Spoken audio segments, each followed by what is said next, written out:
우리 시간 다 같이 기도함으로 주님 앞에 예배하겠습니다. 아버지 하나님, 그 선하신 이름을 찬양합니다. 저희들의 삶을 돌보시는 그 손이 얼마나 신실하신지 주여 우리의 눈을 열어 보게 하여 주시옵소서. 온 우주 만물을 창조하신 그 영광스러운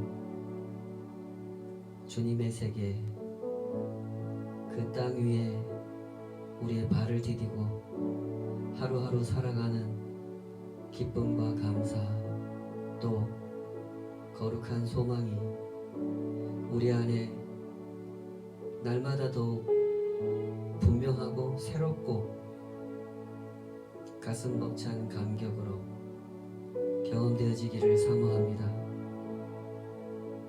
그러하오나 주님, 저희들의 믿음 없는 마음이 세상의 현실 앞에서 너무나 큰 욕심을 부릴 때가 많습니다. 이미 주어진 것에 대해 감사하기보다 그것을 감사하며 살기에도 짧은 인생인데 불평하지 말아야 할 것들 앞에서 참 엉뚱한 불평을 할 때가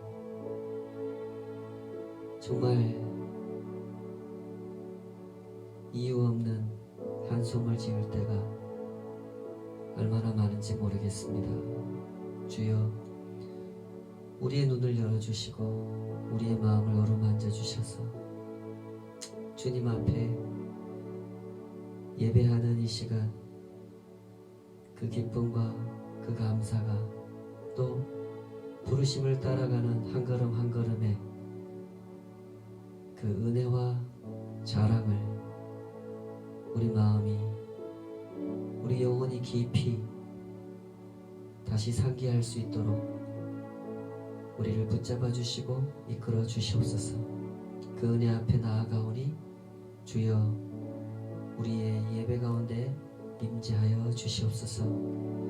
예수님의 이름으로 기도하옵나이다. 아멘.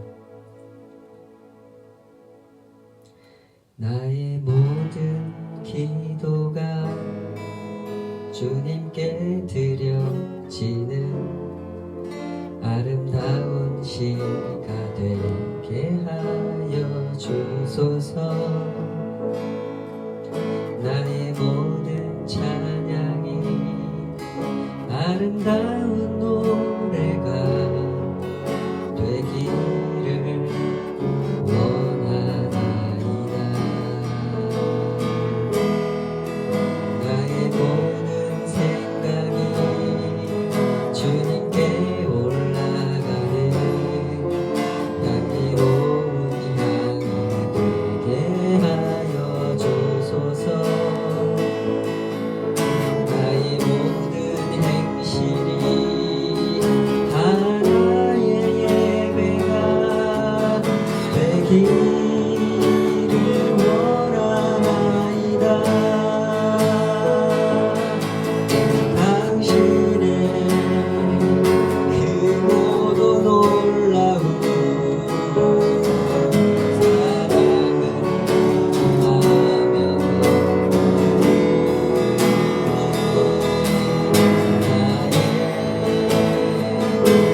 고통과 나약함을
사랑 내게 있네. 그 사랑이 날 채우네. 주 내 내게 있네. 그 은혜로 날 채우네. 세상 소망 다 사라져가고 주의 사랑은 끝이 없으니 살아가는 이 모든 순간이 주 은혜임을 나는 믿네. 세상 소망 다 사라져가는 주의 사랑은 끝이 없으니 살아가는 이 모든 순간이 주 은혜임을 나는 믿네. 세상 소망 다 사라져가도 주의 사랑은 끝이 없으니 살아가는 이 모든 순간이 주 은혜임을 나는 믿네. 주 나의 모습 보내. 상한 나의 맘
손이 나를 인도하시며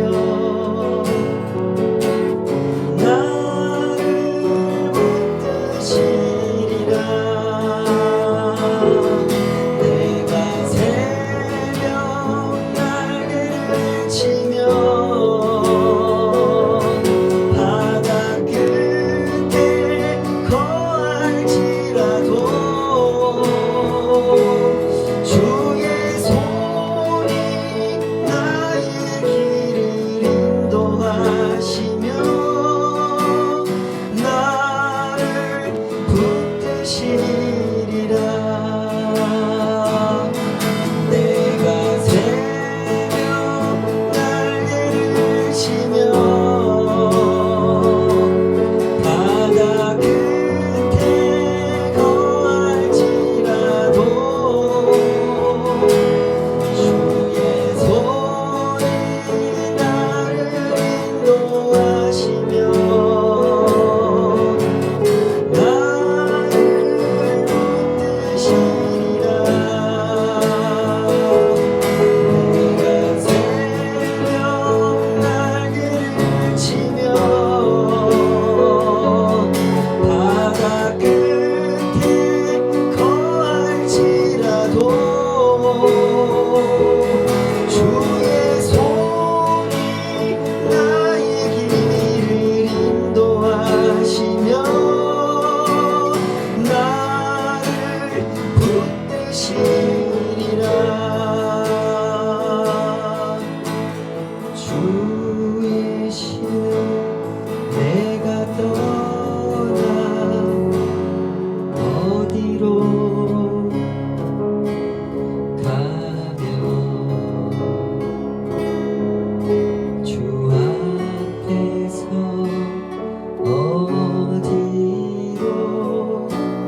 피하리까.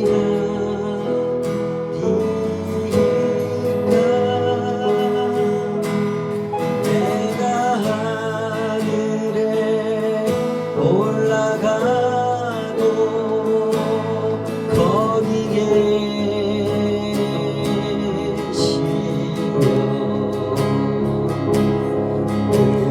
음부에 자리를 펼치라도 거기 계시니라.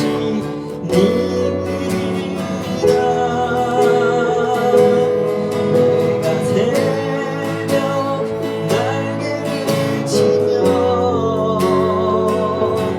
바다 끝에 거할지라도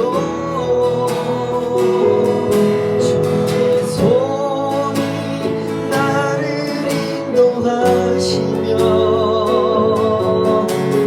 나를 붙드시리라. 내가 새벽 날개를 치며 바다 끝에 거할지라도 주의 손이 나의 길을 인도하시며 나를 붙드시리라.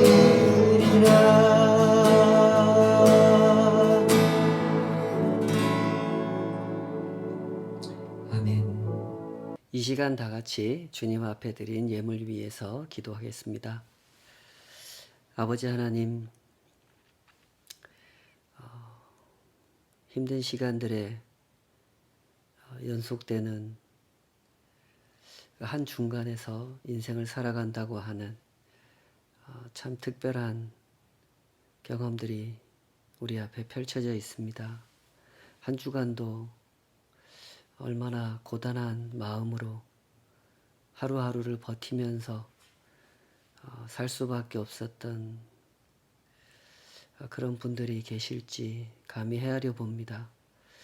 우리 하나님께서 저희들의 형편을 잘 아시고 또 붙잡아 주시고 여기까지 인도하신 것을 주님 앞에 이 시간 우리 다 같이 고백하며 주님께서 우리에게 무엇을 원하고 계시는지 그 뜻을 함께 헤아리고자 합니다.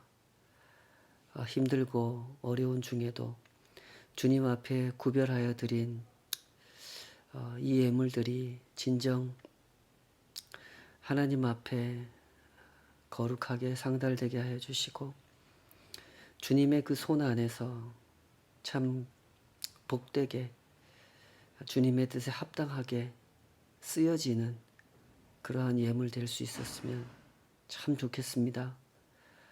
힘든 때를 살아갈수록 우리의 마음이 더욱 예민하게 또 민첩하게 하나님의 뜻을 묻고 답을 구하며 한 걸음 한 걸음 시간이든 물질이든 우리가 사용할 수 있는 모든 것들을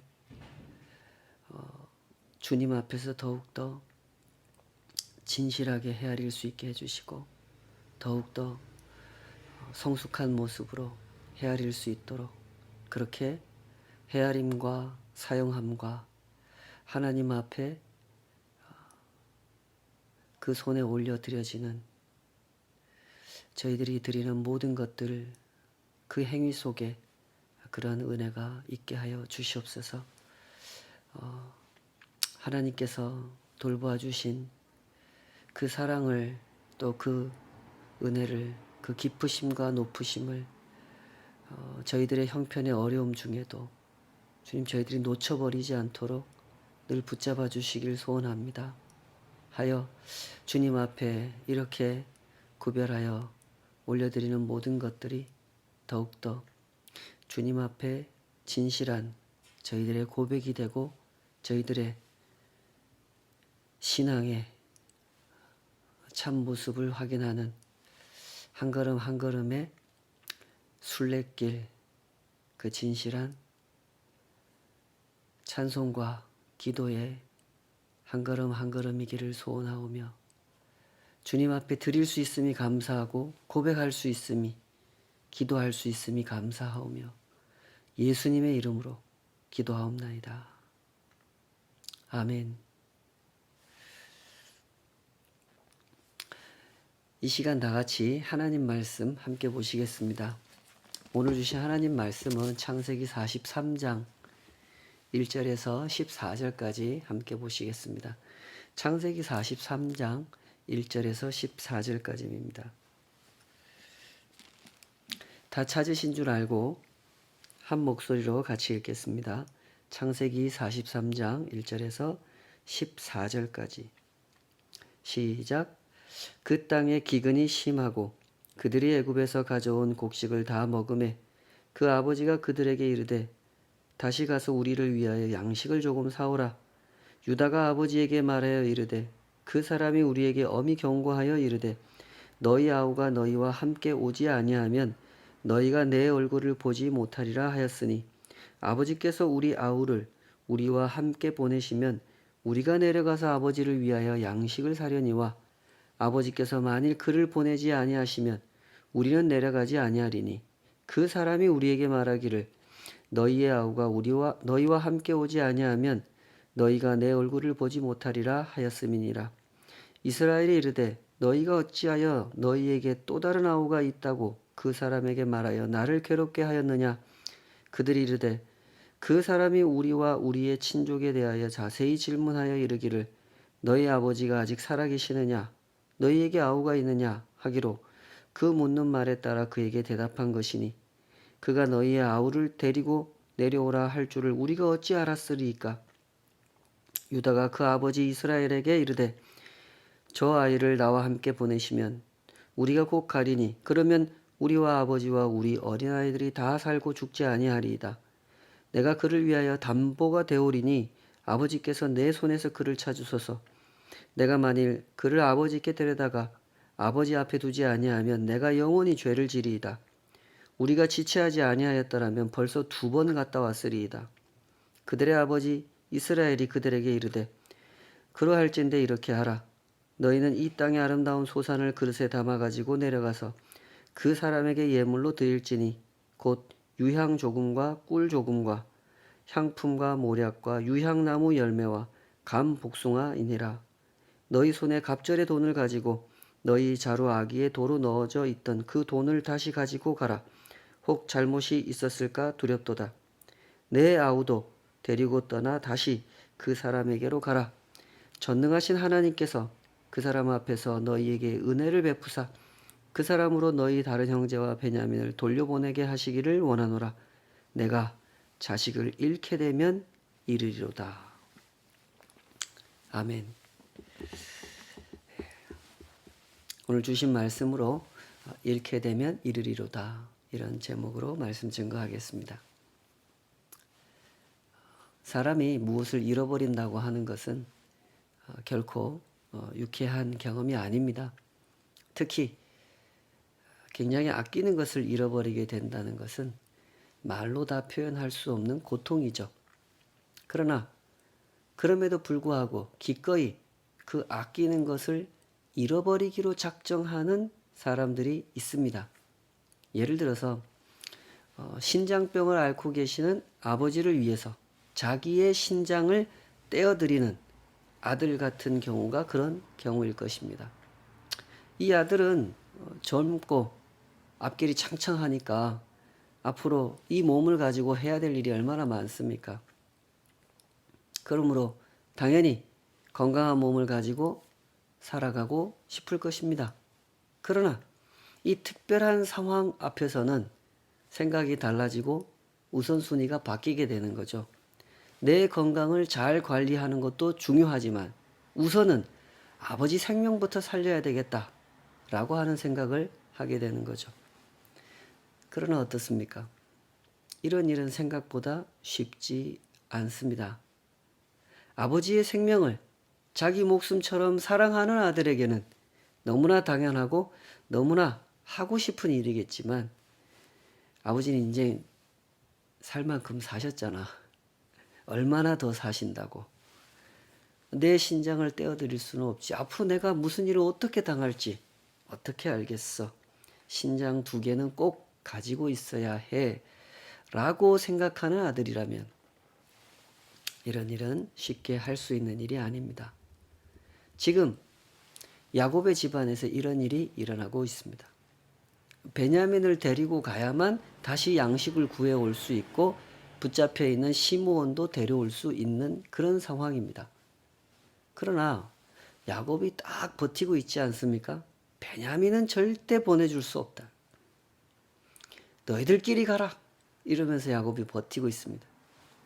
베냐민을 데리고 애굽에 내려갈 수밖에 없는 상황인데 야곱이 이렇게 딱 버티고 있으니 갈 수도 없고 안 갈 수도 없는 그런 상황이 돼버린 것입니다. 이때 유다가 나서죠. 유다가 나서서 분명하게 다시 말합니다. 반드시 베냐민을 데려가야만 합니다. 베냐민을 데려와야만 그 애굽의 총리가 우리를 믿어줄 수 있다고 말했습니다. 그래서 베냐민을 데리고 가야만 우리가 양식도 사올 수 있고 시므온도 찾아올 수 있습니다.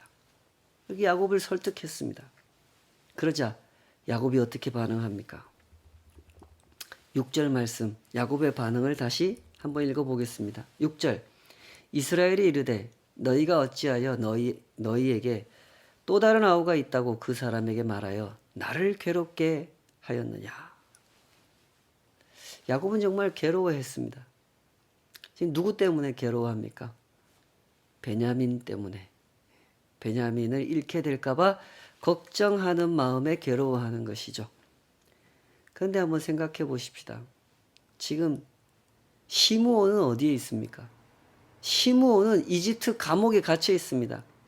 시므온도 야곱의 아들이고 베냐민도 야곱의 아들이죠. 그러면 야곱이 누구를 생각해야 됩니까? 물론 둘 다 생각해야 되죠. 그러나 지금 시므온은 감옥에 갇혀 있는 상황입니다. 그러면 야곱이 마땅히 시므온을 좀 생각해야 하지 않겠습니까? 그러나 야곱의 마음은 아직 준비되어 있지 않습니다.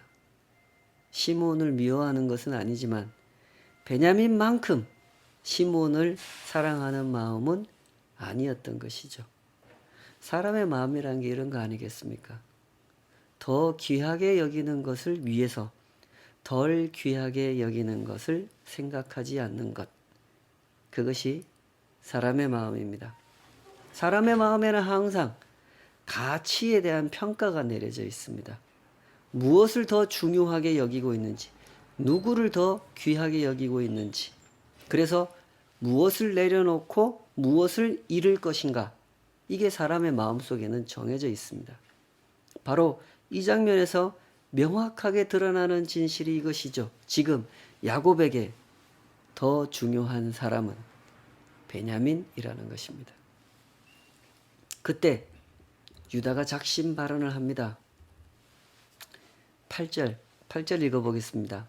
유다가 그의 아버지 이스라엘에게 이르되 저 아이를 나와 함께 보내시면 우리가 곧 가리니 그러면 우리와 아버지와 우리 어린 아이들이 다 살고 죽지 아니하리이다. 편애의 심볼, 야곱이 베냐민만 생각하고 있을 때 유다가 나서서 무슨 얘기를 합니까? 온 가족을 생각하라고 촉구합니다. 베냐민을 우리와 함께 보내주십시오. 그러면 우리와 아버지와 우리 어린 아이들이 다 살고 죽지 아니하리이다.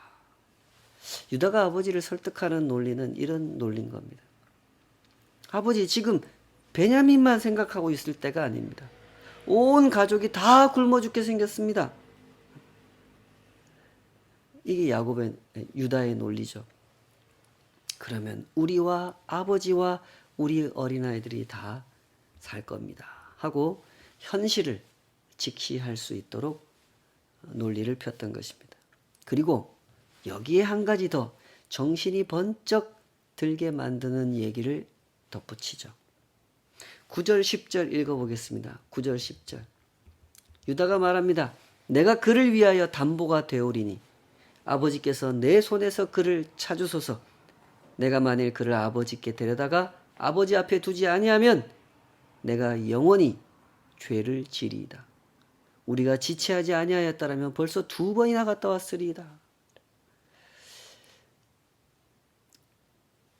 여기서 내가 영원히 죄를 지리이다 라고 한 이 말은 내가 만약에 약속을 못 지킨다면 평생 아버지 앞에 죄인으로 살겠습니다. 이런 뜻이죠. 내가 내 목숨을 걸고 반드시 베냐민을 데려올 것인데 만약에 내 목숨을 걸어도 그렇게 하지 못한다면 나는 아버지 앞에 평생 죄인으로 살겠습니다. 이렇게 얘기한 겁니다.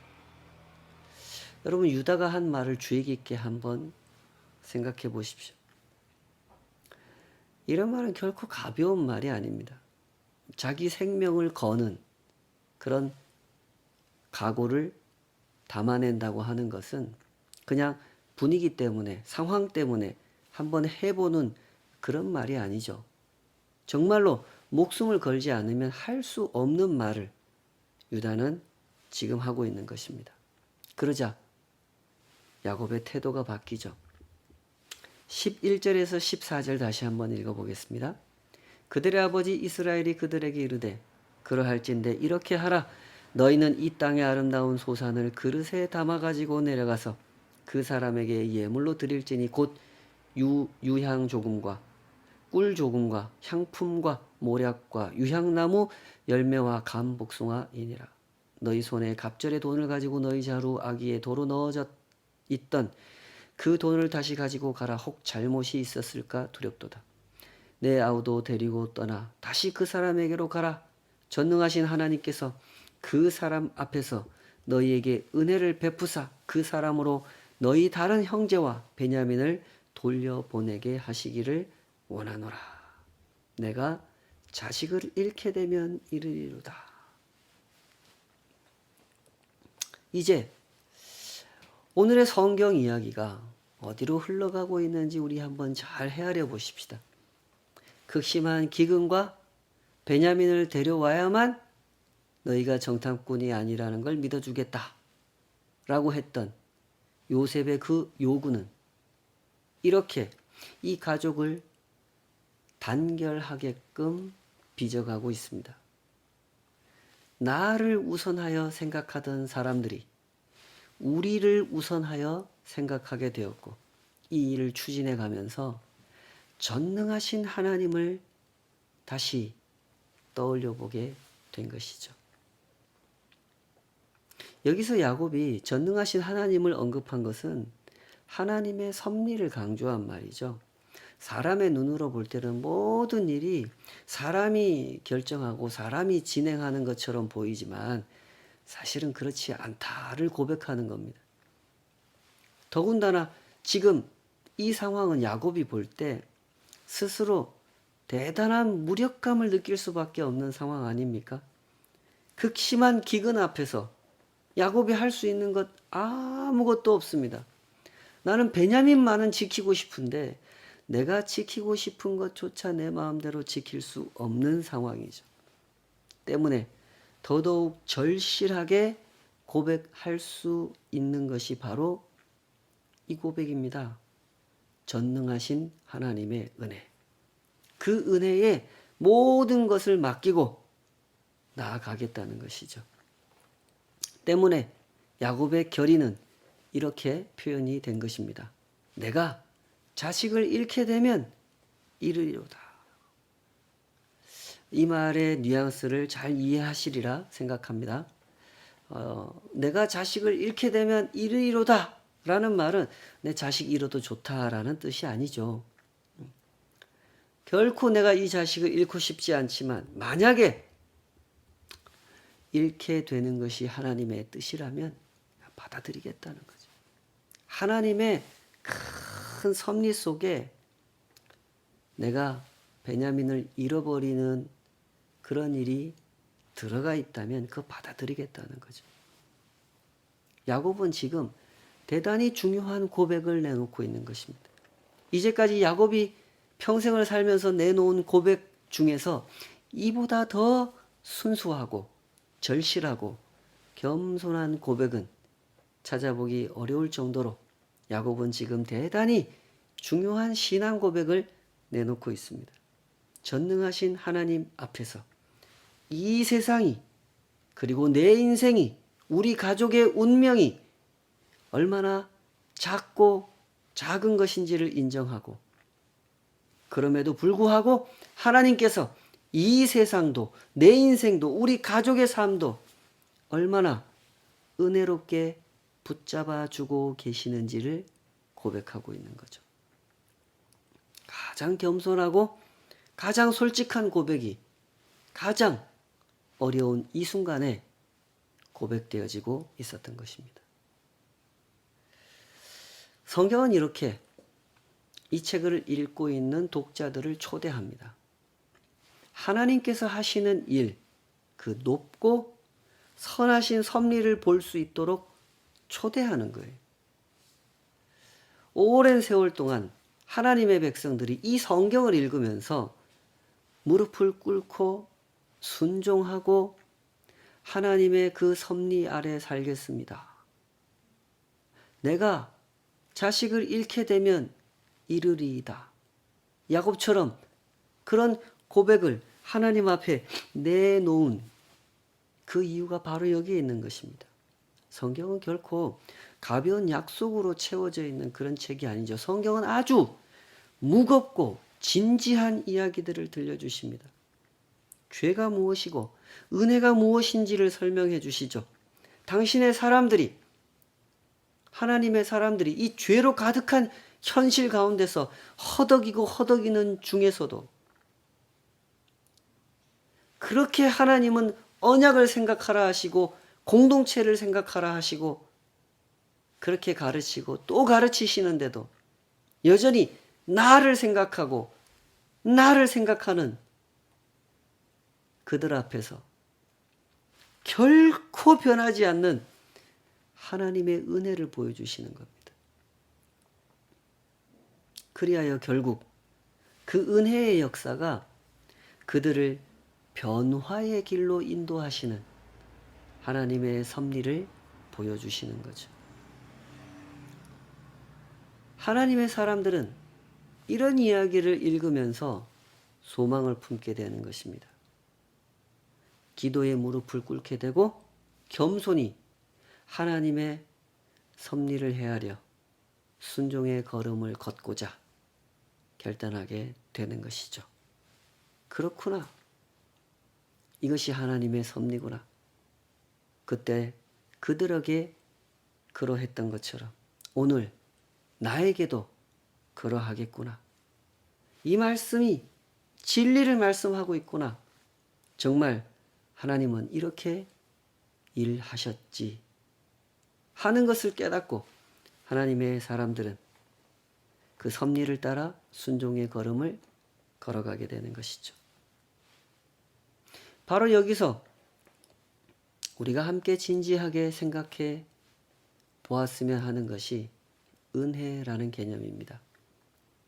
오늘날 교회 안에서 은혜라는 말은 너무나 잘못 사용되고 있고 너무나 심각하게 오해되고 있는 그런 형편인 것 같습니다. 사람들은 뭔가 자기 마음에 드는 상황이 생기면 그때 이렇게 말하죠. 은혜입니다. 은혜입니다. 은혜를 이해하고 평가하는 그 중심에 사람이 서 있는 겁니다. 하나님 은혜 감사해요. 우리 아이가 연습도 잘 못했는데 합격을 했어요. 하나님 합격시켜 주셔서 정말 감사해요. 정말 하나님의 은혜예요. 라는 식으로 이야기를 한단 말이죠. 그 아이가 합격한 일은 정말 감사한 일 맞습니다. 그러나 여기에 은혜를 가져다 붙이는 것은 상당히 적절하지 않은 면이 있습니다. 성경에서 은혜라는 개념을 사용할 때는 그보다 훨씬 더 큰 주제를 설명할 때 사용하는 말이죠. 한 사람이 하나님의 섭리와 그 선하신 목적, 그 은혜로우신 방법을 봤을 때 그때 사용하는 말이 은혜인 겁니다. 예수님의 비유 속에 보면 그 우리가 흔히 탕자의 비유라고 부르는 그 비유가 있지 않습니까?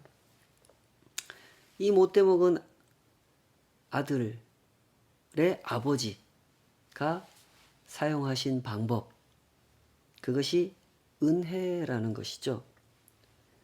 그 못된 둘째 아들이 아버지가 시퍼렇게 살아계시는데 이 아버지한테 재산을 빼앗아서 그 어차피 아버지 죽으면 저한테 물려줄 유산 아닙니까? 지금 주세요. 그걸 뺏어가지고 외국으로 가버렸죠. 그것 때문에 그 아버지는 아주 극악무도한 수치를 지역 사회에서 아주 창피를 당할 수밖에 없는 그런 나쁜 짓을 이 아들이 아버지께 했단 말입니다. 그렇게 나가놓고 이 아들이 어떻게 됩니까? 완전히 빈털터리가 되어 집으로 돌아오죠. 그때 그 아버지께서 이 아들을 안아주시죠. 잔치를 벌여주고 반지를 끼워주면서 너는 다시 내 상속자가 되었다. 내 아들이 되었다.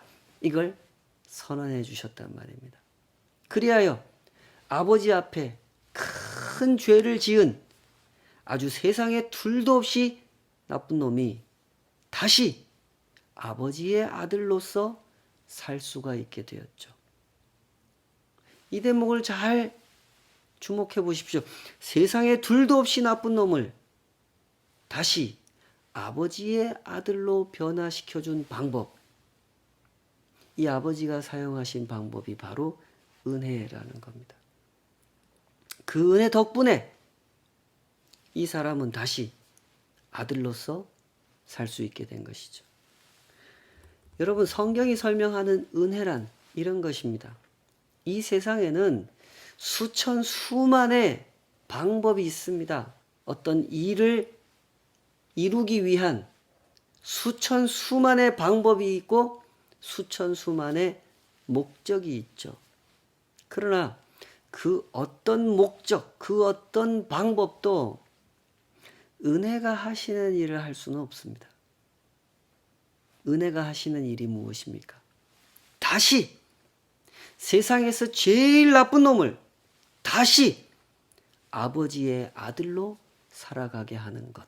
그것이 은혜가 하는 일이죠. 그 마음의 중심을 바꿔놓고 그 삶을 통째로 바꾸어 놓는 일. 하나님을 사랑하고 하나님과 동행하는 삶을 가장 기뻐하도록 바꾸어 놓는 일. 그런 일은 은혜만 하실 수 있는 것입니다. 그래서 하나님은 은혜로 일하시는 것입니다. 주와 동행하는 성도 여러분, 은혜가 무엇인지 잘 이해하도록 하시기 바랍니다.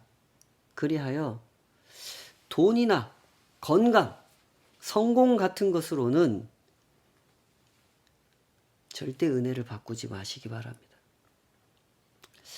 조심스럽게 관찰을 해보면 돈을 받았을 때 은혜를 받는 사람들이 많습니다. 건강을 회복하거나 하는 일이 잘 됐을 때 그때만 은혜를 받는 사람들이 많죠.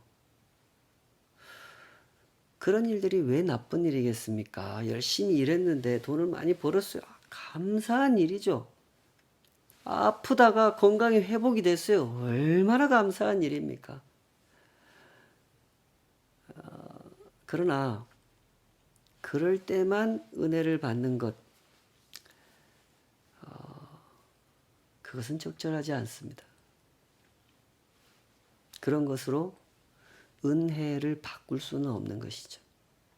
하나님의 백성들이 정말로 은혜를 받아야 하는 때는 어떤 때입니까? 내가 다시 하나님의 아들로 살아가게 되었을 때, 삶의 목적이 무엇인지 알게 됐고 그 목적을 하나님 안에서만 되찾을 수 있다는 사실을 발견하게 되었을 때, 그때 하나님의 사람들은 은혜를 받는 것입니다. 부디 하나님께서 하시는 일, 그 목적과 방법이 어디에 있는지를 잘 배우시기 바랍니다. 하나님께서 일하시는 방식과 이 세상 사람들이 일하는 방식이 어떻게 다른지를 잘 헤아려 보시기를 바랍니다. 방법이라고 하는 것은 언제나 목적에 달려 있는 것이죠. 어떤 왕자님이 어떤 아가씨를 마음에 들어 한단 말이죠. 근데 그 아가씨를 잠깐 데리고 놀려고 생각했다면, 그리고 헤어지려고 생각했다면 어떤 방법을 쓰면 됩니까? 그냥 명령하면 됩니다. 왕자라는 지위, 왕자라는 힘을 사용하면 돼요. 그러나 그 왕자님이 진실로 그 아가씨를 사랑하고 평생 진지하게 사랑의 관계를 맺으려고 한다면 절대로 왕자라는 지위를 내세우거나 힘을 사용하지 않을 것입니다. 당연히 그렇지 않겠습니까? 이와 같이 목적이라고 하는 것이 방법을 결정하는 겁니다. 우리 하나님의 목적이 무엇인지 보십시오. 하나님은 하나님께서 택하신 당신의 사람들을 변화의 길로 인도하려고 하십니다. 이 세상이 자랑하는 것들을 섬기지 않고 하나님을 자랑스러워하는 사람으로 변화시켜 놓으려고 하시죠. 그 일을 하실 때 하나님께서 사용하시는 방법, 그 방식이 은혜라는 것입니다. 힘을 사용하시거나 미끼를 던지는 방식으로 절대 일하시지 않죠. 하나님은 은혜를 나타내십니다. 그것이 우리 예수 그리스도의 십자가요, 부활이고, 그것이 언약이라는 것이고, 그것이 하나님의 나라, 하나님의 통치라는 것이죠. 야곱의 가족들에게 하나님께서 하신 일이 무엇인지 잘 보십시오. 하나님께서 이 가족들에게 먹을 것을 주려고 하셨다면, 이 극심한 기근의 때에 너희만큼은 내가 먹는 거 걱정 안 하게 해주겠다, 이거 작정하셨다면, 이걸 목적으로 삼으셨다면 하나님께 그것이 얼마나 쉬운 일입니까? 그렇지 않습니까? 하나님께서 이 가족들에게 이산가족 상봉을 이루어 주려고 하셨다면, 이 가족 중에서 한 명을 이 대제국 애굽의 총리로 세우려고 하셨다면 그 역시 얼마나 하나님께 간단한 일입니까? 아주 쉬운 일입니다. 그러나 하나님께서 하려고 하시는 일은 그런 일이 아닙니다. 하나님께서 목적하신 일은 그들 변화시키려고 하시는 것이죠. 그래서 은혜라는 방식으로 일하시는 것입니다. 성경이 이 독자들에게 보여주려고 하는 것이 바로 이 은혜죠. 돈으로는 살 수 없는 것, 힘으로도 만들어낼 수 없는 것, 오직 십자가로만, 오직 은혜로만 이루어낼 수 있는 변화, 다시 하나님의 아들로 살게 하시는 역사를 보여주려고 성경은 이렇게 우리에게 증언하고 있는 것입니다. 유다에게 일어난 변화, 야곱에게 일어난 변화를 보십시오. 그들은 이제 잃어버리기로 작정했습니다. 우리를 지키기 위해 내가 소중히 여기는 것을 잃어버리기로 작정했죠. 내가 자식을 잃게 되면 잃으리로다 라는 말은 바로 그런 뜻입니다. 우리를 지키기 위해서 내가 소중히 여기는 것을 잃어버리겠다. 잃어버려야 한다면, 그것이 하나님의 섭리 속에 있는 일이라면 내가 그걸 받아들이겠다는 거죠. 주와 동행하는 성도 여러분, 삶의 진실에 눈을 뜨십시다. 우리가 살아가고 있는 방법, 방식이라는 것을 우리 한번 점검해 보십시다. 우리가 살아가는 방식을 보면 우리가 추구하는 목적을 알 수 있기 때문에 그렇습니다. 삶의 방식을 결정하는 것은 삶의 환경이 아닙니다. 물론 환경이 끼치는 영향이 적지 않습니다. 그럼에도 불구하고 삶의 방식을 결정하는 것은 삶의 환경이 아닙니다. 방식을 결정하는 것은 목적이죠. 진정 예수 그리스도의 보혈이 나를 위해 흘리신 보혈이라고 믿는다면, 내가 하나님의 그 크신 은혜를 입은 자라고 생각하고 있다면, 그리고 그 은혜 앞에서 살아가기를 목적하고 있다면 진지하게 우리는 점검해 보아야 할 것입니다. 혹시 그 과정에서 회개할 일이 있다면 우리 회개하십시다. 그리하여 우리의 일상 속에서 다시 하나님의 아들이 되어 살아가는 기쁨, 나 같은 죄인이 다시 하나님의 아들이 되어 살아가는 기쁨을, 그 영광을 우리가 함께 누렸으면 좋겠습니다. 우리 같이 기도하시겠습니다. 아버지 하나님, 오늘도 우리는 주님을 예배합니다. 주님의 그 손이 여전히 신실하게 분명하게 이 땅 위에 역사하시고 섭리하시고 다스리고 계시는 것을 우리는 믿습니다. 많은 어려움이 있지만, 세상의 필요 앞에서, 세상의 상황 앞에서 흔들릴 때도 있지만, 저희들은 주님의 그 은혜로우신 섭리를 붙들고 있습니다. 주님께서 목적하신 바를 알고 주님께서 일하시는 그 방법, 그 방식, 그 은혜를 알았습니다. 또 알아가고 있습니다. 주여, 우리 마음에 진실을 허락해 주시고 하나님께서 하시는 일을 헤아릴 수 있는 민첩한 마음, 지혜로운 마음을 허락하여 주시옵소서. 그리하여 이 땅을 살아가는 동안 우리에게 주신 은혜를 따라 걷는 걸음의 영광을 놓쳐버리지 않도록 주님과 동행하는 그 기쁨을 잃어버리지 않도록 주여 우리를 지켜 주시옵소서. 나 같은 죄인이 하나님의 은혜를 입어 다시 하나님의 아들로, 다시 하나님의 딸로 살게 된 그 은혜를 굳게 붙들게 하여 주시옵소서. 여러 가지로 어려운 현실, 힘겨운 환경들이 우리 앞에 놓여져 있다고 하여 삶의 방식을 함부로 바꿔버리지 않도록 주여 우리를 붙잡아 주시옵소서.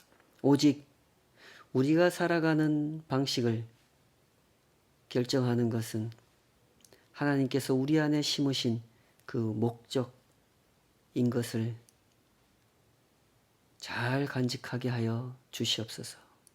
이제는 우리 주 예수 그리스도의 은혜와 아버지 하나님의 높으신 사랑하심과 성령 하나님의 내주하시고 감동 주시고 결단케 하시며 붙들게 하시는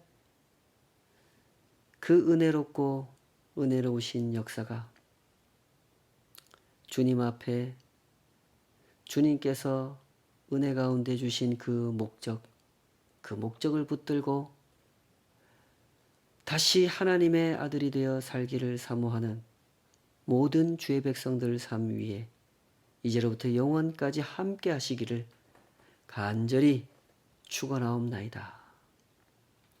아멘.